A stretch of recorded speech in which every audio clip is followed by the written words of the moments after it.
The family dinner started like any other Sunday gathering, until Dad cleared his throat and announced, "We've made a decision about our estate." My sister Taylor smiled knowingly. Mom nodded firmly. "Your sister deserves it all, the house, investments, everything." The words hung in the air like a physical blow. 20 years of helping with the family business, of putting my life on hold whenever they needed me, vanished in an instant. I maintained my composure through dessert, but inside, my world was collapsing around me. I remember the day my father started Jenkins Family Construction like it was yesterday. I was 12 years old, sitting at our kitchen table with my colored pencils, designing what I thought were brilliant buildings, while Dad spread blueprints across the table. Mom made coffee, as Dad explained his vision to start his own company. My younger sister Taylor, only 9 at the time, was more interested in her dolls than Dad's dreams. "Keegan's got the eye for this business," Dad had said proudly, ruffling my hair as I showed him my childish sketch of a house. That moment sparked my passion for architecture and sealed my bond with Dad's construction business. It became our shared dream. Throughout high school, I spent weekends and summers working for Jenkins Family Construction. While Taylor went to sleepovers and later, high school parties, I was learning how to read blueprints, calculate material costs, and even swing a hammer. Dad taught me everything he knew, and I soaked it up. By the time I graduated, I knew I wanted to study architecture so I could design the buildings Dad would construct. I attended the local state university to stay close to home and continue working in the family business. The arrangement seemed perfect. I'd help Dad grow the business while getting my degree, then eventually bring my architectural skills into the company.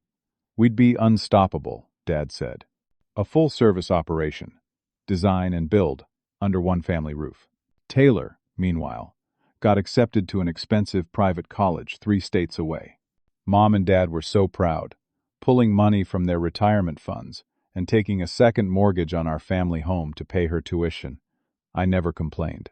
Taylor was brilliant in her own way, charismatic, quick-witted, and ambitious. She majored in finance and rarely came home, even during summer breaks, preferring internships in fancy firms. "Your sister is building connections." Mom would explain when I worked 60-hour weeks between school and the business, while Taylor posted photos from yacht parties with her wealthy college friends. Then came Dad's first heart scare during my junior year. The doctor said it was stress-related and warned him to slow down. That's when I really stepped up, delaying some of my coursework to take over more of the day-to-day operations.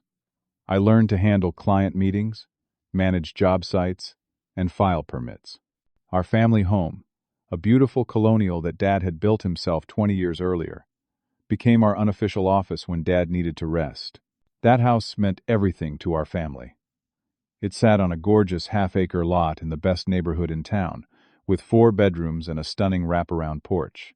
Over the years, I personally helped renovate nearly every inch of it, laying hardwood floors in the living room during one spring break, remodeling the kitchen another year, and building a custom deck that became Dad's favorite place to grill. Conservatively, it was worth $1.2 million, but to me, it was priceless. It contained our family history, in every nail and board. After graduating with my architecture degree, I took a tiny apartment downtown to save money.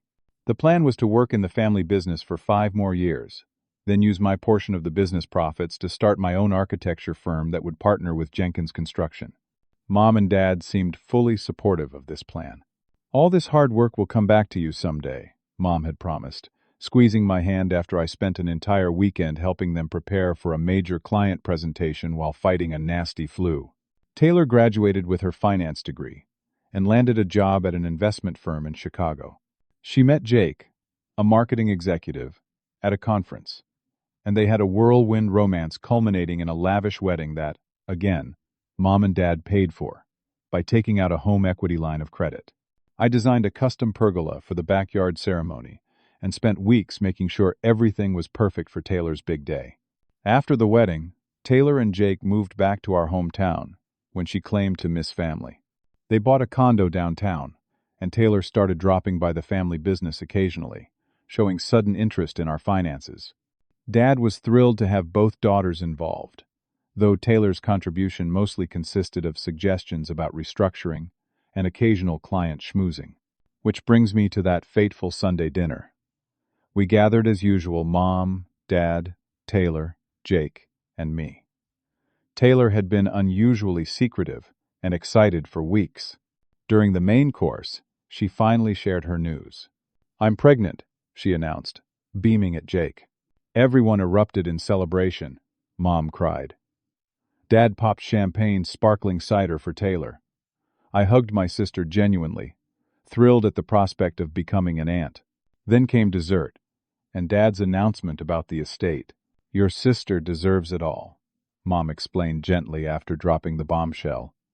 With the baby coming, and Jake's recent employment situation, they need security. Jake looked down at his plate.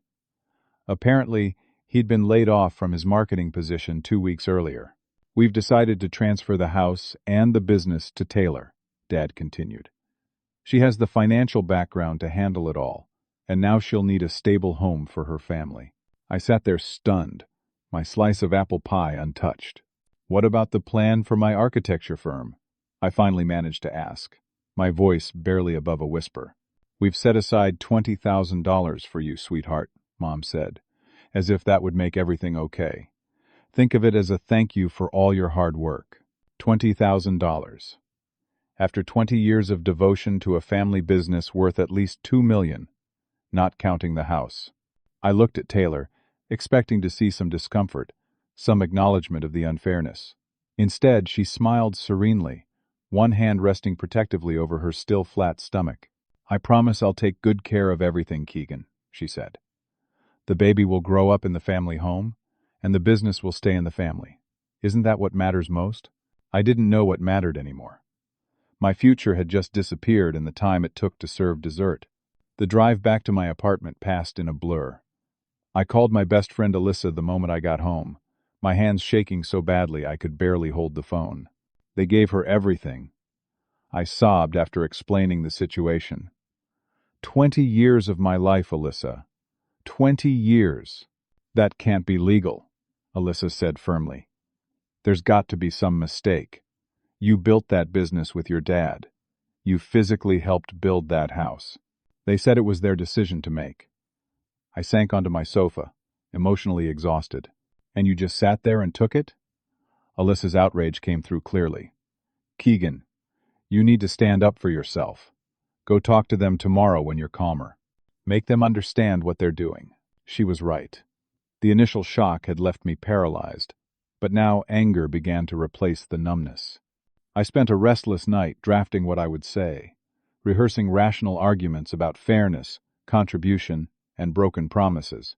The next morning I called in sick to work, ironic, since I was essentially calling in sick to my own family business, and drove to my parents' house once I knew Dad would be at a job site. I needed to speak with Mom alone first. Mom seemed unsurprised to see me. She was in the kitchen, the same kitchen where I had spent 3 weekends installing custom cabinets as a gift for her 60th birthday. "I thought you might come by," she said, pouring me a cup of coffee. "You were very quiet last night." "How could I not be quiet?" I asked, struggling to keep my voice level. "You and Dad just handed Taylor everything I've worked for since I was a teenager. Everything we built together." Mom sighed, sitting across from me. "Honey, try to understand. Taylor's starting a family. They need stability. Jake losing his job was the final straw.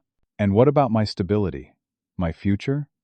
The architecture firm you and Dad promised to help me start? You're strong, Keegan. You've always been the capable one. Taylor has always gotten what she wanted," I interrupted, frustration boiling over. "When she needed expensive college, you paid. When she wanted a big wedding, you paid. Now she's pregnant, and you're giving her everything? What has she ever done for this family other than take?" Mom's expression hardened. "That's not fair. Your sister has her own strengths." "Such as?" "She's going to preserve the family legacy, keep the Jenkins name on the business, raise the next generation in the family home." I felt like I'd been slapped. And I wouldn't have done those things? I've devoted my entire adult life to this family and this business. "The decision is made, Keegan," Mom said firmly. "Your father has already signed the papers. The house and business transfer to Taylor next week. The finality of her statement hit me like a physical blow. Just like that, 20 years of my life, dismissed with a $20,000 thank you? It's not like you're being cut off, Mom argued, becoming defensive. You'll always be family. You can still work for the business. Taylor will need your expertise. Work for my younger sister in the business I helped build? The indignity of it burned. I need to see Dad, I said, standing up. Is he in his office? He's at the Parkview site today, Mom replied, but something in her expression made me suspicious. I'll check his office first for some blueprints I need, I said casually, already heading down the hallway. Dad's home office was meticulously organized, as always, another one of my contributions. 3 years ago, I'd designed and built his custom filing system, bookshelves, and desk. I wasn't sure what I was looking for until I saw a folder labeled Business Transfer sitting prominently on his desk. I shouldn't have looked. But then again, this was my life too. I opened the folder. Inside were the formal transfer documents for both the house and business, already signed as Mom had said. But beneath those were bank statements, loan documents, and letters from creditors that made my blood run cold. The business wasn't just being transferred, it was nearly bankrupt. There were outstanding loans totaling over $750,000, tax liens, missed vendor payments, and most disturbing of all, evidence of large cash withdrawals to a casino 2 states away.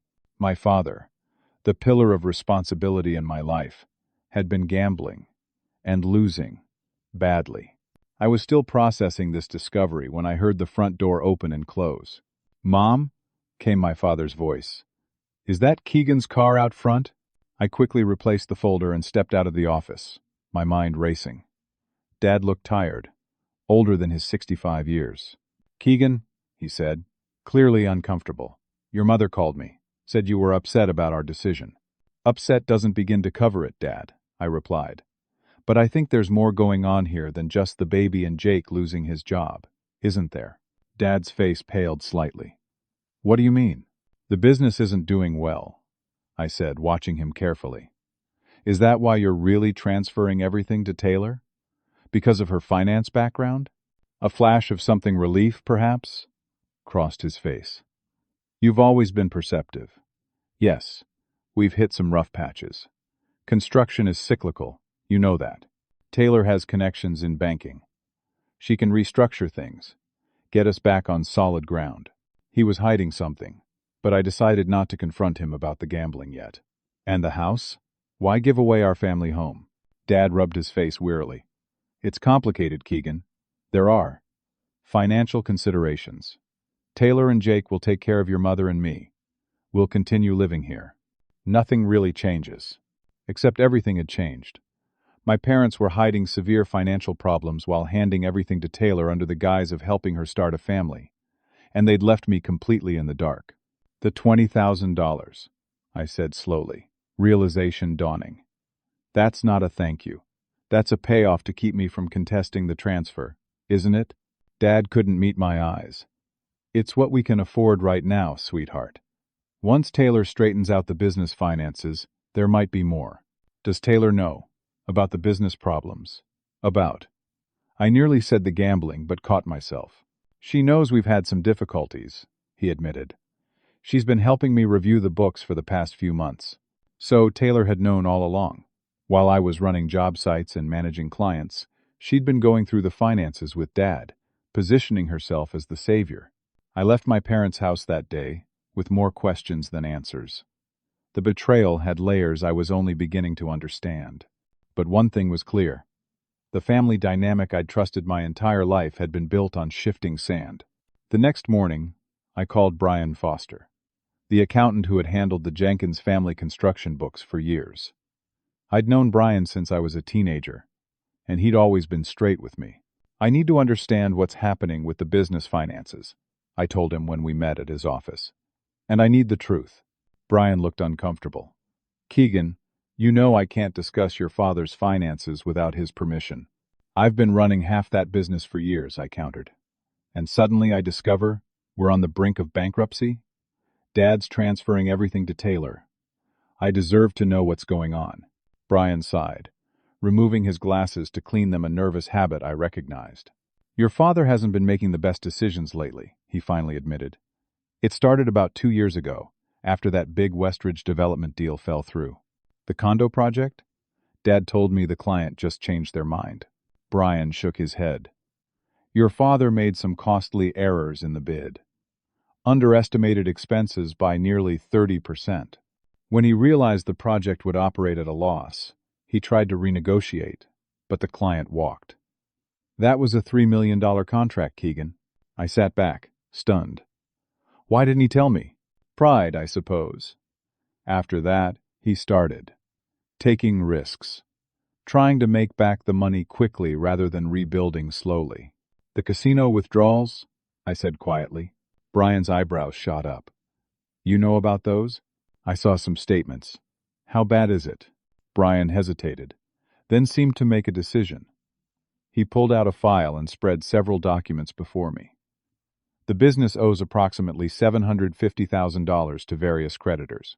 The line of credit on the family home is maxed out. There are 2 tax liens pending. And yes, your father has lost approximately $300,000 gambling over the past 18 months. The numbers made me dizzy. Does my mother know? About the business troubles, yes. About the extent of the gambling, I don't believe so. And Taylor? How long has she known? Brian looked uncomfortable again. Taylor came to see me about 6 months ago. She said your father had asked her to review the finances. She's been very involved since then. 6 months. While I was running job sites and managing clients, believing everything was fine, Taylor had been orchestrating a takeover. The transfer of assets, I said slowly. Was that Taylor's idea? Brian hesitated. I can't speak to who suggested it initially, but from a financial perspective it does protect the family assets. Protects them how? If the business continues its current trajectory, creditors will eventually come after your father's personal assets. By transferring ownership of the house and business to Taylor, those assets may be shielded from creditors' claims. It was starting to make horrible sense. So this isn't about Taylor's pregnancy or Jake losing his job. It's about hiding assets. Brian didn't confirm or deny, but his expression told me everything. I left his office and drove straight to Taylor's downtown condo. My sister answered the door in yoga pants, looking annoyingly radiant for someone in her first trimester. Keegan, she said, surprised. I didn't expect to see you today. Come in. Her condo was immaculately decorated, with expensive furniture and art pieces that suddenly seemed suspicious given Jake's unemployment. I know everything, Taylor, I said without preamble. About Dad's gambling. About the business being nearly bankrupt. About the asset transfer being a way to hide money from creditors. Taylor's expression shifted from surprise to calculation so quickly it chilled me. She gestured for me to sit down. So you've been digging, she said, not bothering to deny anything. I wondered how long it would take you to figure it out. How could you do this? I demanded. Let them give you everything under false pretenses? Let me believe everything was fine while the business was imploding? Someone had to protect the family legacy, Taylor replied coolly. Dad's made some mistakes, yes. But if we don't take action now, there will be nothing left. No business. No house. Nothing. By take action? You mean commit fraud? Hiding assets from legitimate creditors? Taylor rolled her eyes. It's not fraud, it's asset protection. Perfectly legal if done correctly. And we're doing it correctly. Does Jake even know what you're doing? Of course he does. Why do you think he lost his job? She made air quotes around the word lost. He left voluntarily to help with this transition. We need him focused on our plans right now, not distracted by some corporate job. I stared at my sister, feeling like I was seeing her clearly for the first time. What exactly are your plans, Taylor? She sighed, as if explaining to a child. The business needs restructuring. We'll file for Chapter 11 bankruptcy, negotiate with the creditors to accept pennies on the dollar, and emerge with a clean slate. Meanwhile, the house and remaining liquid assets stay safely with me. And what about Mom and Dad? What happens to them? They'll stay in the house, of course. Nothing changes for them day to day. Except Dad will no longer own the business he built from nothing, or the house he constructed with his own hands. Taylor shrugged. It's the price of his mistakes. And don't act so righteous, Keegan. You've benefited from the business for years. Benefited? I built that business alongside Dad. While you were at parties in college, I was meeting with clients and managing job sites. While you were getting a tan on some boyfriend's yacht, I was laying hardwood floors in the family home. And now you have a degree and valuable experience, Taylor countered smoothly. You'll land on your feet. You always do. There was no point arguing further. Taylor had made up her mind, and my parents had already signed the papers.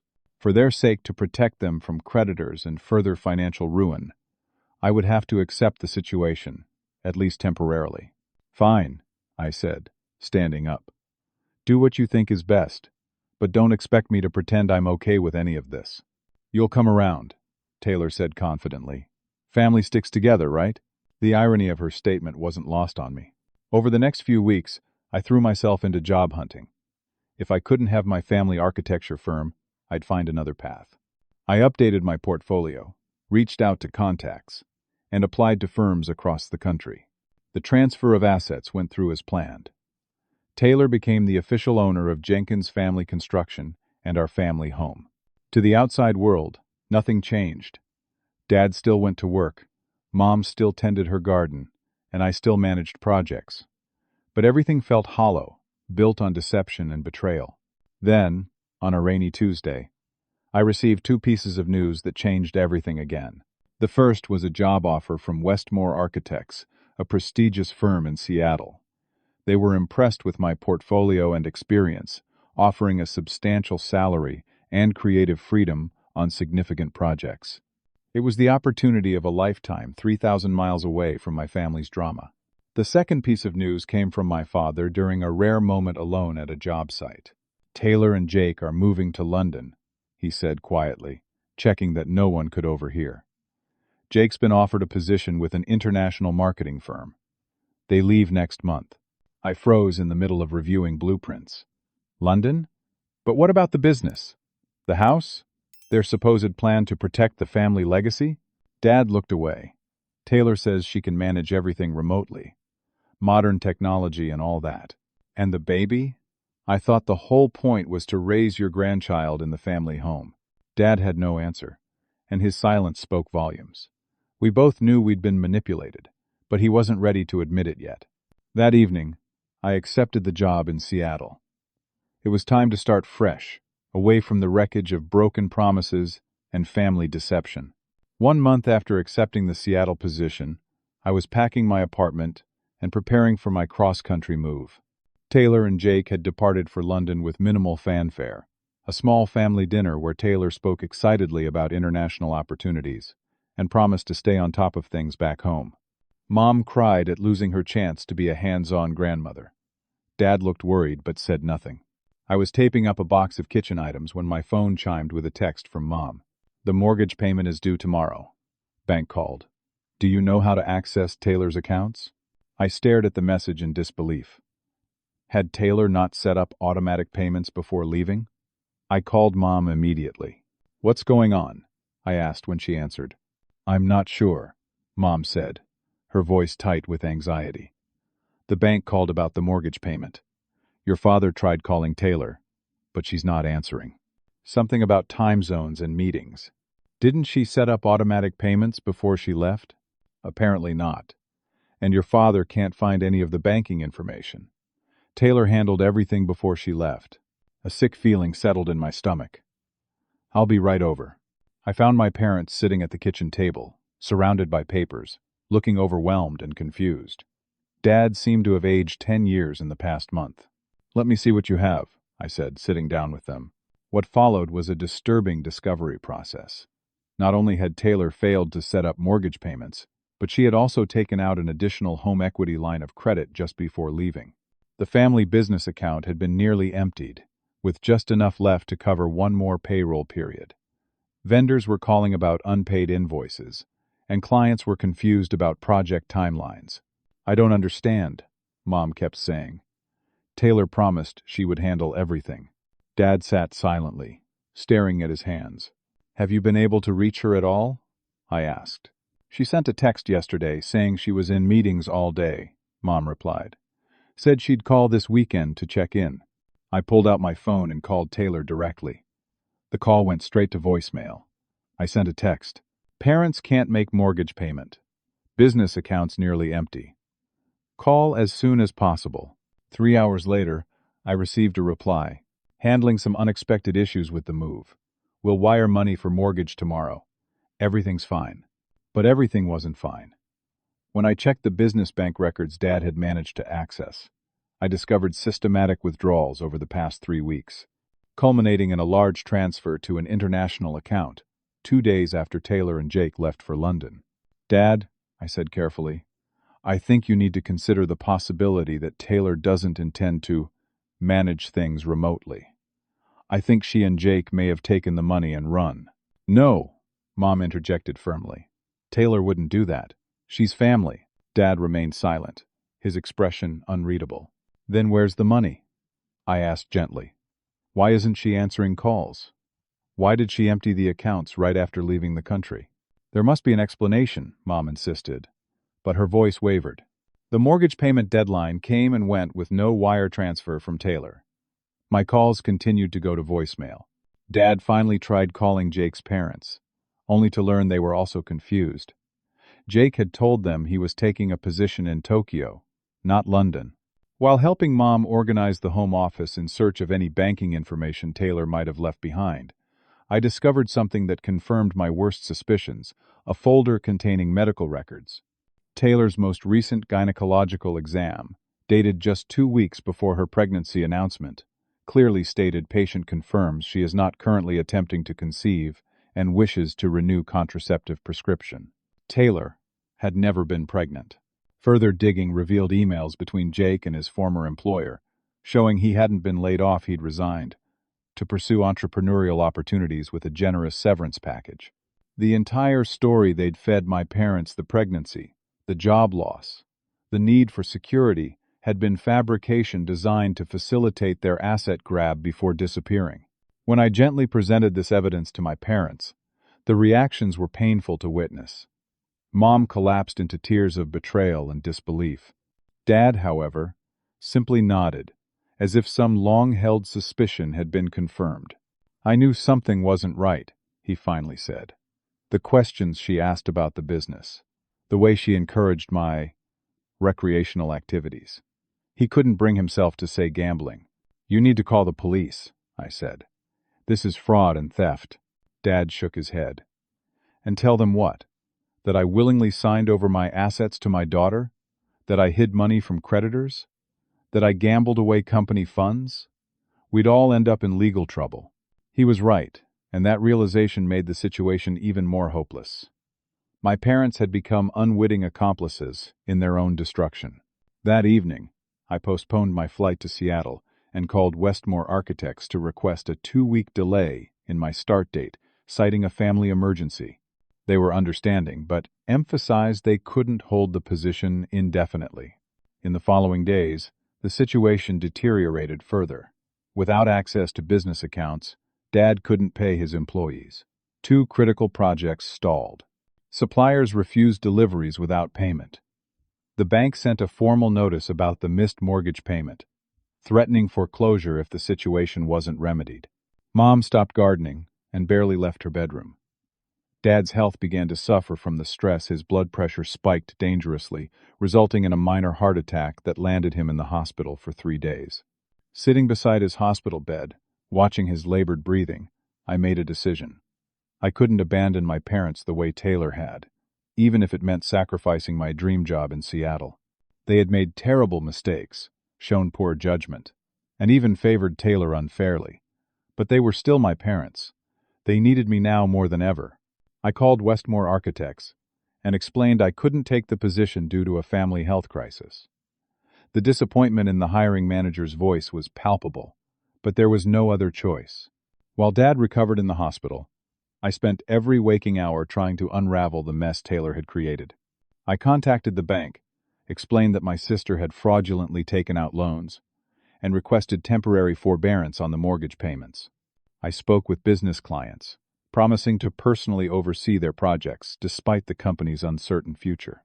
Then, 2 weeks after Taylor and Jake's departure, while searching for any documentation that might help, I found something hidden in the back of Dad's desk drawer.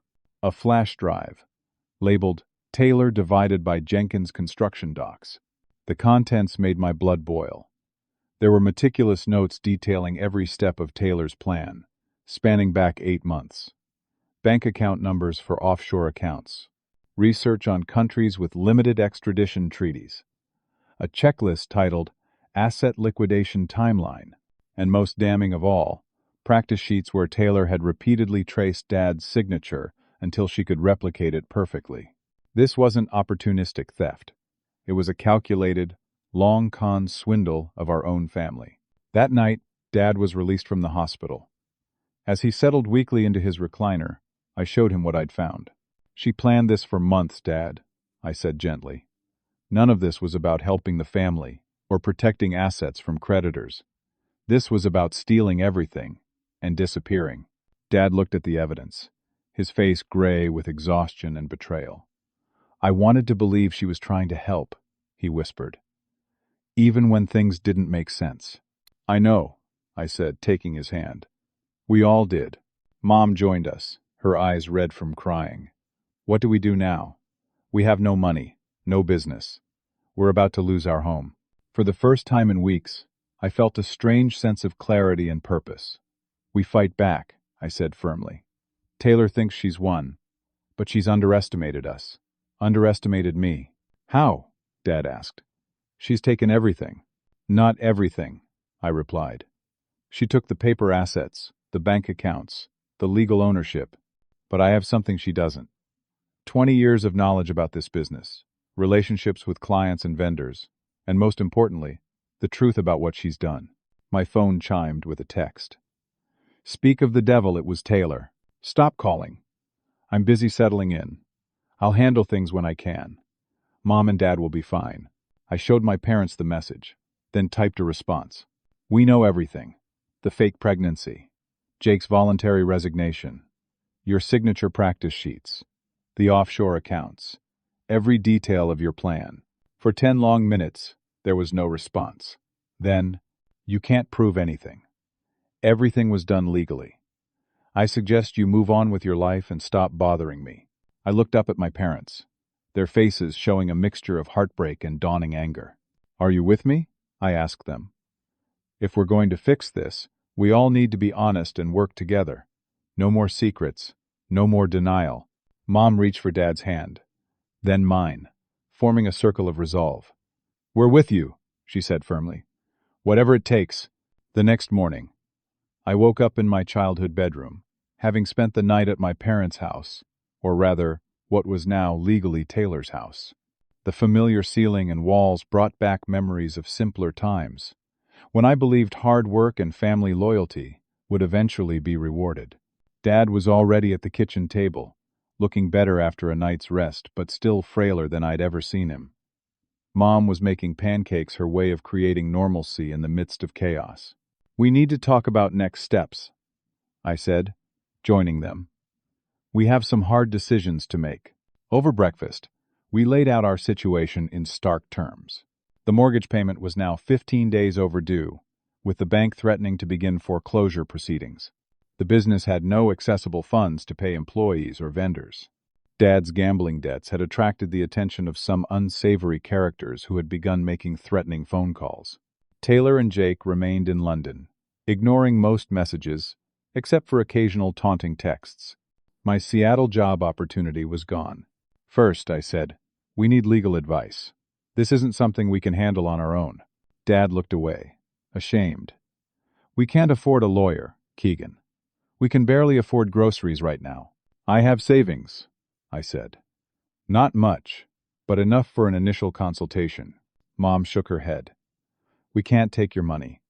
We've already cost you your dream job." "This isn't just about you anymore," I replied firmly. "It's about justice.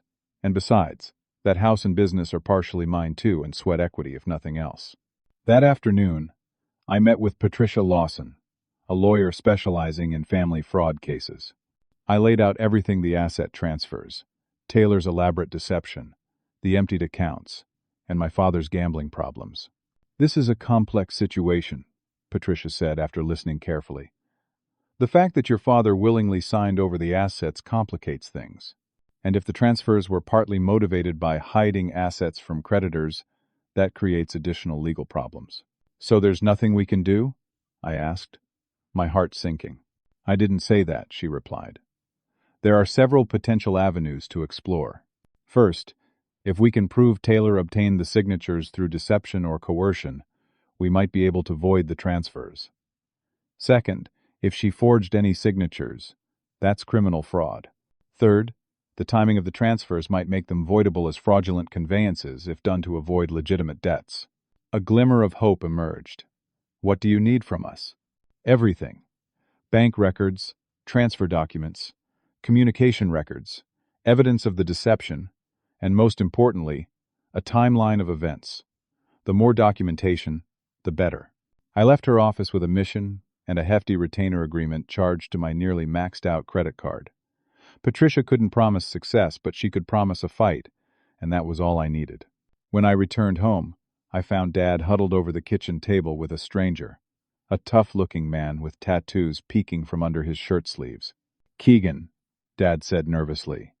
"This is Roy. He represents some people I owe money to." Roy gave me a cold nod. "Your father made some promises he couldn't keep. My employers are growing impatient." I felt a chill run down my spine, but tried to project confidence. "How much does he owe your employers?" $85,000. Plus interest. Dad looked like he might collapse. "I thought I could win it back," he whispered. "Just one good streak." "We're having some family financial issues," I told Roy calmly. "But we're working to resolve them. Can you give us 30 days? Roy laughed. "That's not how this works, sweetheart. 2 weeks," I countered. "And I'll add 5,000 to the total as a good faith payment for the delay." Roy studied me, then nodded slowly.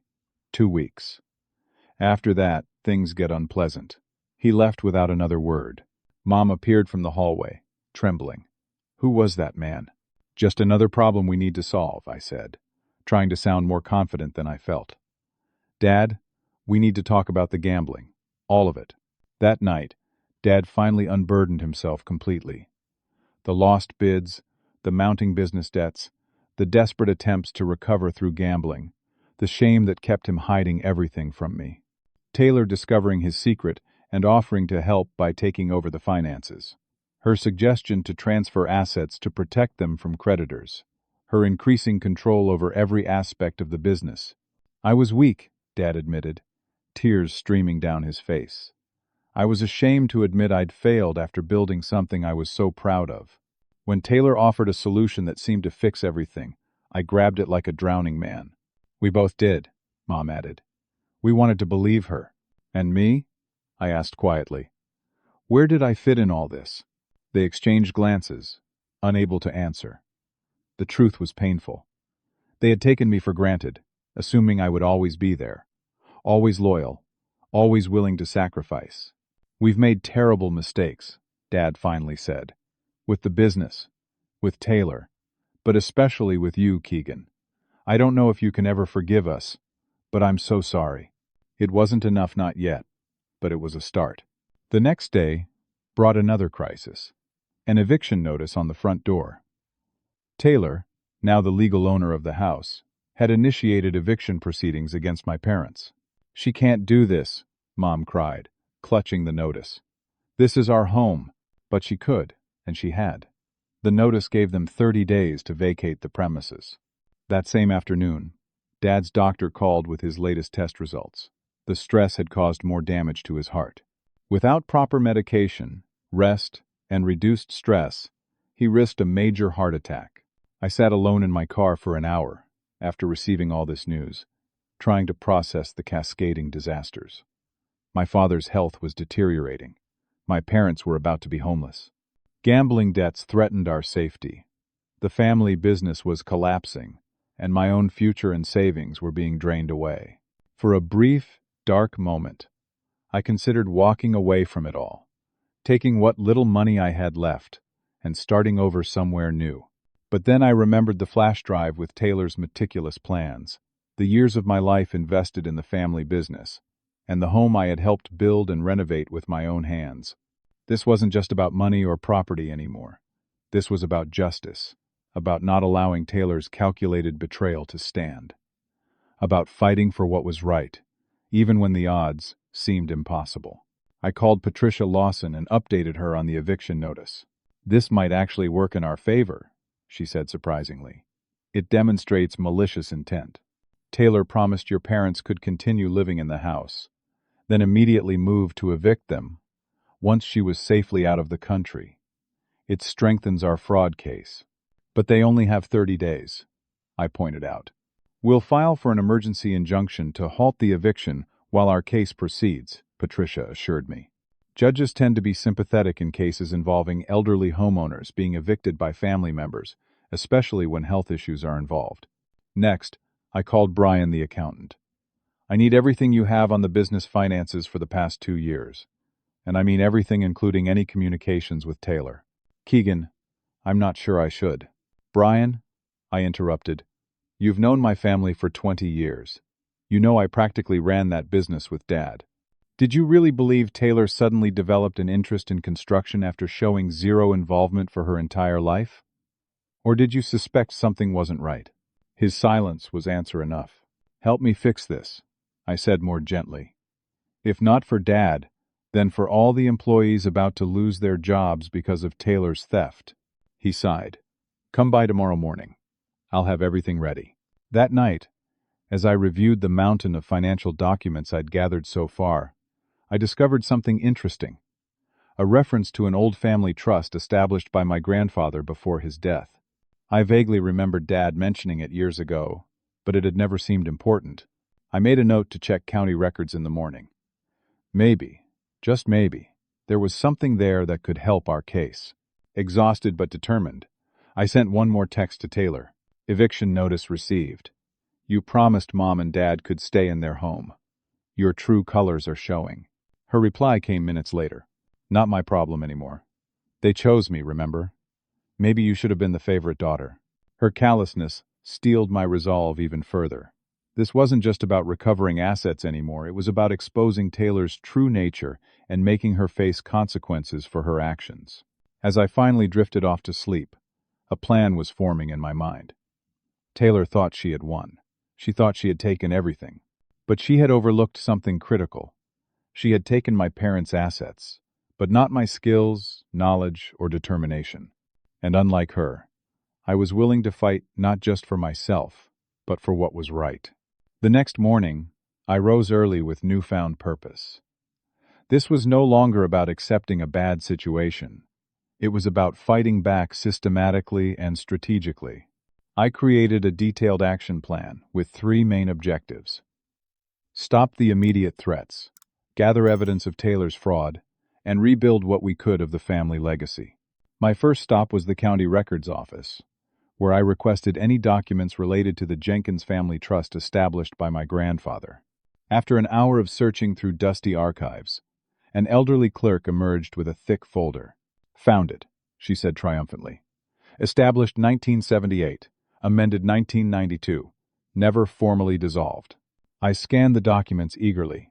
My grandfather, a cautious man who had lived through the Great Depression, had established the trust to protect family assets and ensure they would benefit future generations. Most importantly, the trust included a specific clause about the family construction business. Jenkins Construction is to be held in trust for the benefit of all direct descendants of Robert Jenkins, with profits to be distributed equally among children and grandchildren actively involved in the operation of said business. This was a game changer. If the trust had never been formally dissolved, Taylor's claim to exclusive ownership might be invalidated. I immediately texted Patricia Lawson. "Found family trust documents. Business supposed to be shared among all descendants working in business. Meeting today?" Her reply was immediate. "My office, 2 p.m. Bring documents." Next, I drove to my apartment to retrieve my architecture portfolio and documentation of all the improvements I'd made to the family home. Over the years, I had meticulously photographed and logged every renovation project, partly for portfolio purposes, partly out of professional habit. This record would help establish my sweat equity in the property. By noon, I was meeting with 3 of the business's longest-serving employees at a local diner. I explained the situation candidly, including Dad's mistakes and Taylor's deception. I can't guarantee what will happen, I told them honestly, but I'm fighting to save the business. If you can hold on a little longer, I'll make sure you're taken care of, even if it means paying you from my personal savings until we sort this out. Frank, our master carpenter who had been with Dad for 15 years, spoke for the group. Your father gave me a chance when no one else would, and you've been running that business in all but name for years. We're with you, Keegan. Their loyalty brought tears to my eyes. At 2 p.m., I met with Patricia Lawson, presenting the trust documents, along with my portfolio of home improvements. This trust could be our silver bullet, she said after reviewing everything. If it was never properly dissolved, it supersedes the recent transfers. And your documentation of home improvements establishes a clear equity interest in the property. So what's next? I asked. First, we file for an emergency injunction to stop the eviction. Second, we file a petition to enforce the terms of the family trust. Third, we report the forged signatures to the police and file a civil suit against Taylor for fraud and conversion. Will any of this get back our money? I asked practically. That's harder, Patricia admitted. Once funds leave the country, recovery becomes challenging. But freezing the house sale and reclaiming the business would be significant victories. By the end of the day, we had filed for the emergency injunction and begun the process of contesting Taylor's ownership claims. The immediate threat of eviction was temporarily halted, giving us breathing room. The next phase of my plan involved something more personal. I called Jake's parents, whom I'd always liked during family gatherings. They were shocked to hear about the situation. Jake had told them a completely different story about their move to London. He said your father offered them the house and business as an early inheritance, Jake's mother explained. He made it sound like a generous gift, not a theft. Would you be willing to share any communications you've had with them since they left? I asked. It might help us build our case. They agreed readily, forwarding emails and text messages that revealed Jake's growing discomfort with the situation. In one message to his mother, he wrote, Taylor keeps saying her parents want this arrangement, but something doesn't feel right. She gets angry whenever I suggest talking to them directly about it. This was the first crack in Taylor and Jake's united front evidence that Jake might not be fully complicit, or at least was having doubts. I decided to reach out to him directly, bypassing Taylor. I found his work email through his new company's website and sent a simple message. Jake, I know you're probably getting a different version of events from Taylor. If you want to know the truth about what's happening to my parents, your in-laws call me. This is bigger than you realize. While waiting for a response, I turned my attention to the family business. Though Taylor legally owned it on paper, I still had all the practical knowledge and client relationships. I contacted our main clients to explain we were undergoing a family restructuring and asked for their patience. I then approached our suppliers with honest conversations about our payment challenges, negotiating extensions where possible. 3 days later, the bank agreed to postpone foreclosure proceedings until our legal claims were resolved. The emergency injunction against the eviction was granted. And most surprisingly, I received a call from an international number I didn't recognize. Keegan? It's Jake. His voice sounded tense and tired. Jake, I replied, keeping my tone neutral. Thanks for calling. What's happening back there? Taylor says everything's fine, but I keep getting concerned messages from my parents. I told him everything: Dad's gambling problems, the business debts, Taylor's elaborate deception, the empty accounts, and most devastatingly, the fabricated pregnancy that had been the linchpin of their plan. That can't be right, he protested. Taylor showed me the positive pregnancy test. Did you see her take it? Or did she just show you the result? His silence was telling. Jake, my dad is in the hospital with heart problems. My parents are facing homelessness. The business is on the verge of collapse. Whatever Taylor told you about this being a family arrangement, it wasn't.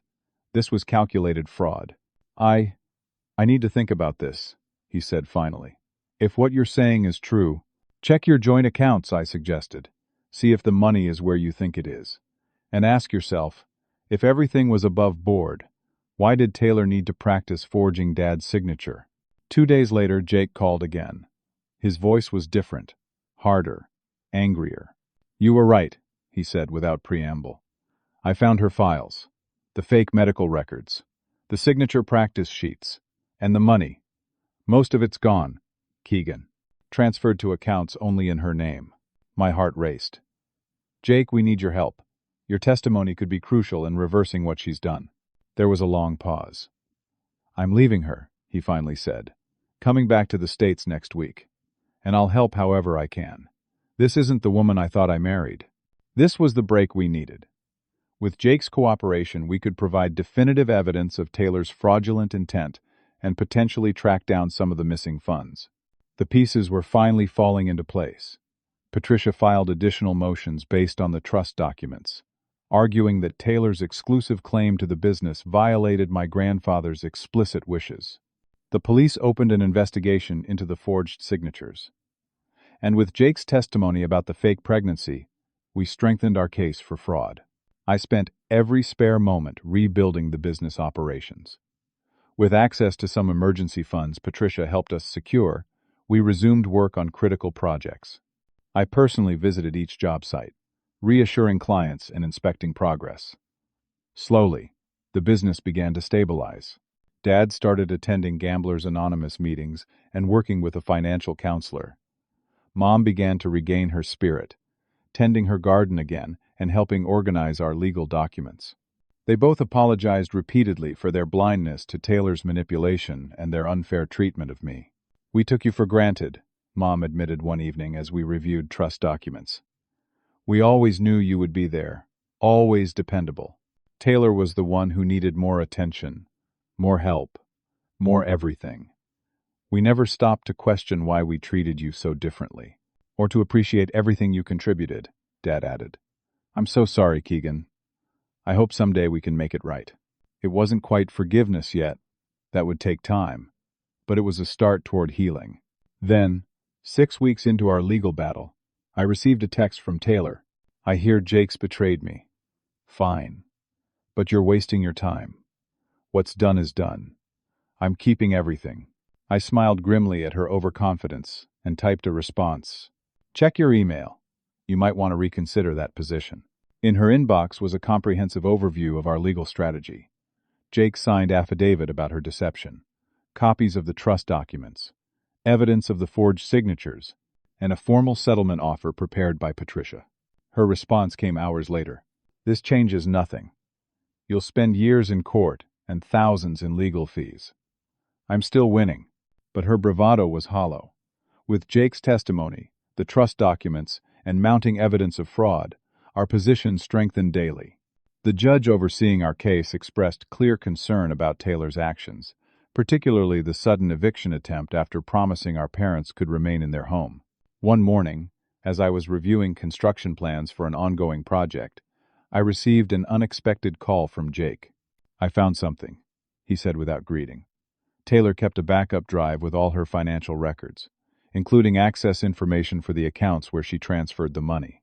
My heart skipped. "Jake, that would change everything. I'm sending you everything now. And Keegan, I'm sorry. I didn't know what she was planning, not the full extent of it, but I should have asked more questions." "You're helping now," I said simply. "That's what matters." With this new evidence, Patricia immediately filed for a temporary freeze on all accounts identified in Taylor's records. Many were in offshore jurisdictions beyond easy reach, but several remained accessible to American courts. Taylor's confident facade finally cracked. She called me directly, her voice a mix of anger and panic. "What have you done? Those accounts are frozen."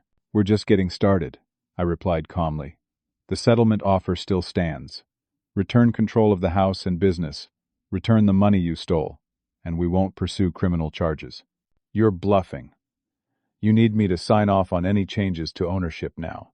"Actually, with the trust documents and Jake's testimony about the fraud, the court can void the transfers without your consent. We're just offering you a chance to avoid prison." There was a long silence. Then, with a cold edge to her voice, "I'll see you in court. But I knew we had her on the defensive now. With each passing day, our position strengthened while hers weakened. The strategic comeback I had meticulously planned was working. Taylor had underestimated me, believing that without money or legal ownership I was powerless. She had failed to understand the most important lesson our father had taught us. In construction, as in life, a solid foundation matters more than flashy facades.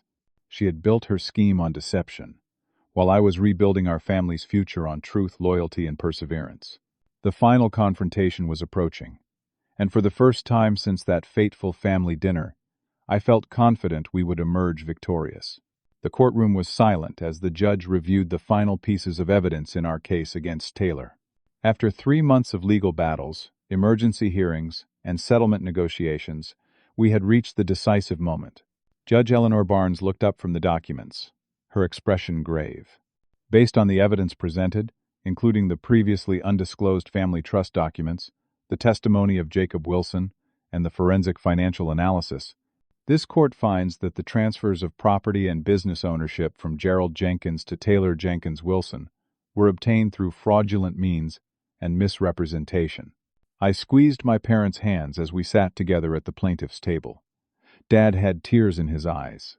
Furthermore, the judge continued, the court finds that these transfers violated the terms of the Jenkins Family Trust established in 1978, which explicitly stated that family business assets were to be shared among all descendants actively involved in the business operations. Taylor, sitting alone at the defense table, her lawyer had quit after discovering she had lied about key evidence, stared straight ahead without expression.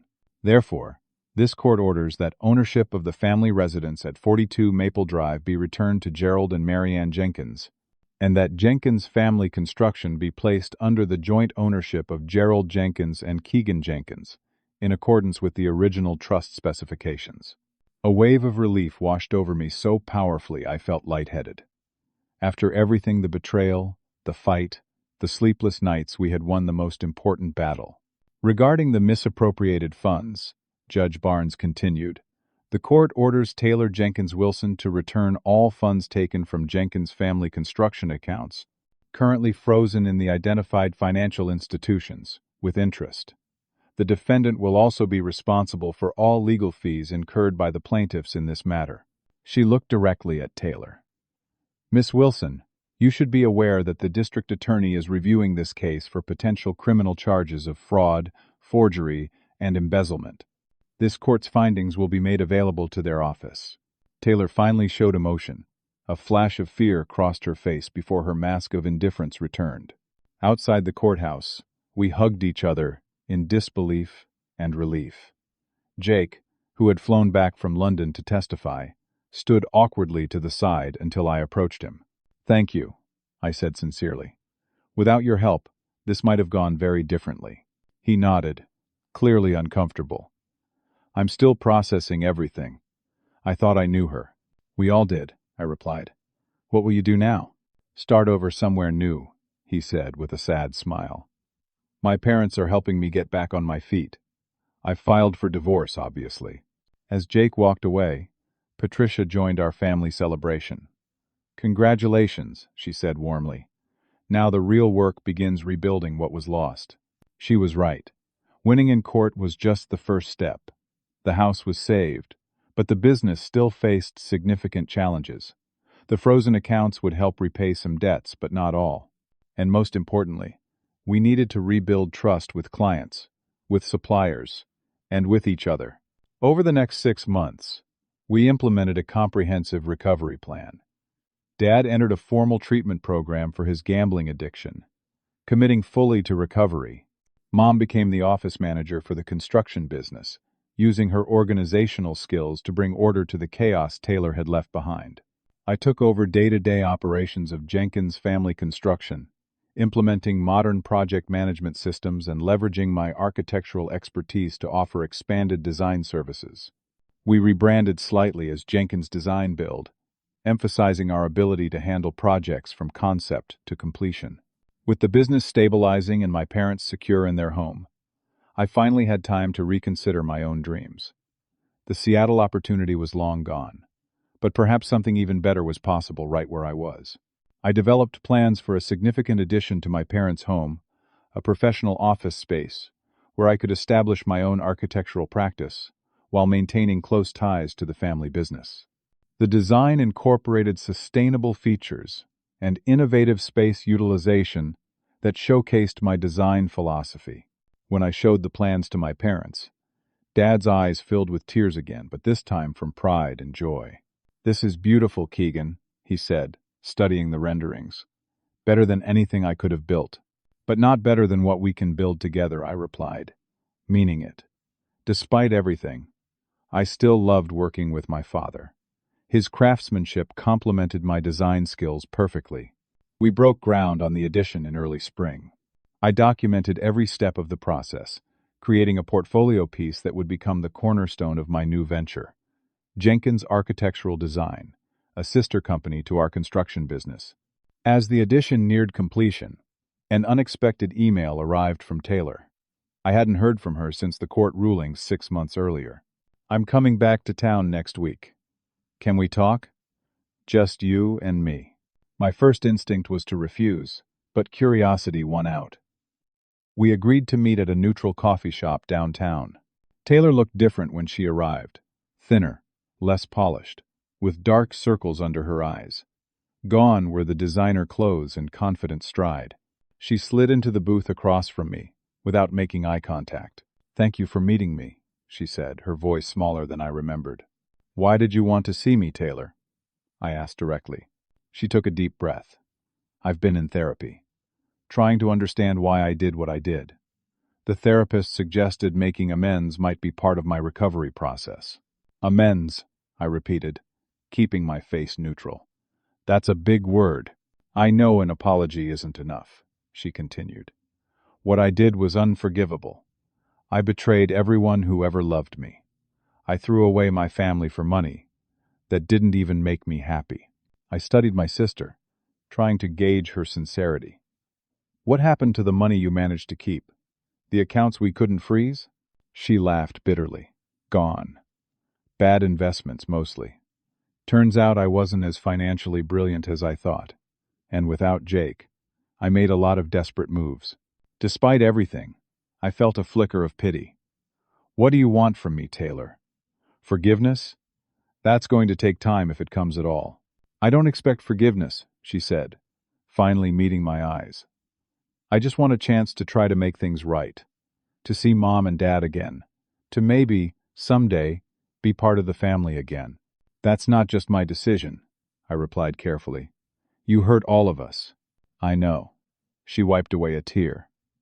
"But I had to start somewhere. And you. You were always the strongest of us, Keegan, the most forgiving." I considered her words.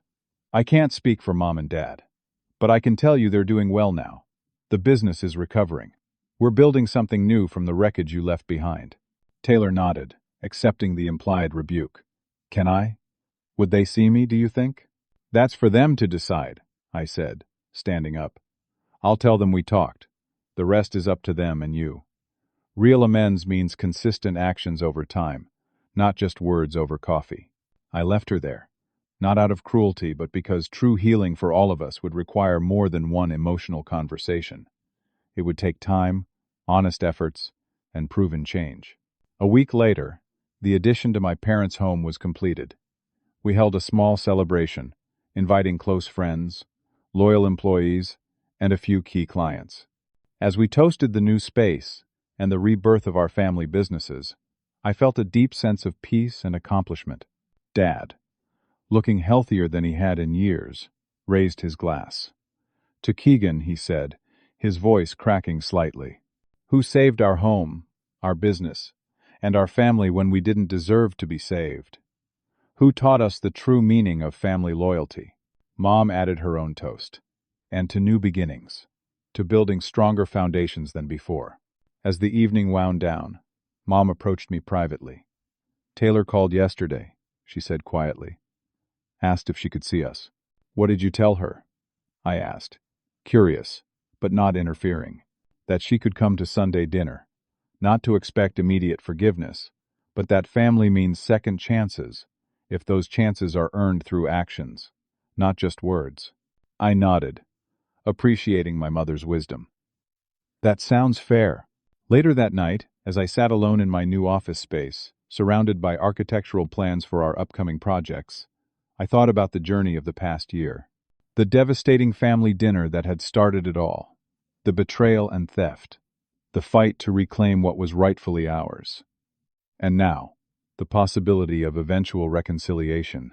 My phone chimed with a text from Mom. The mortgage payment is due tomorrow. Should I handle it or do you want to? I smiled and typed back. It's taken care of permanently. This house will always be our family home, and I'll always protect what really matters.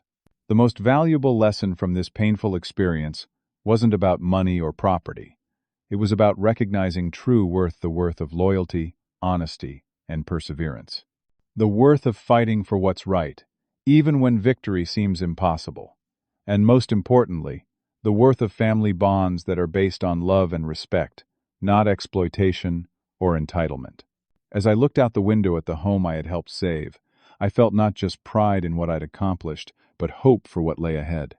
We had been broken, but in rebuilding, we had created something stronger and more authentic than before.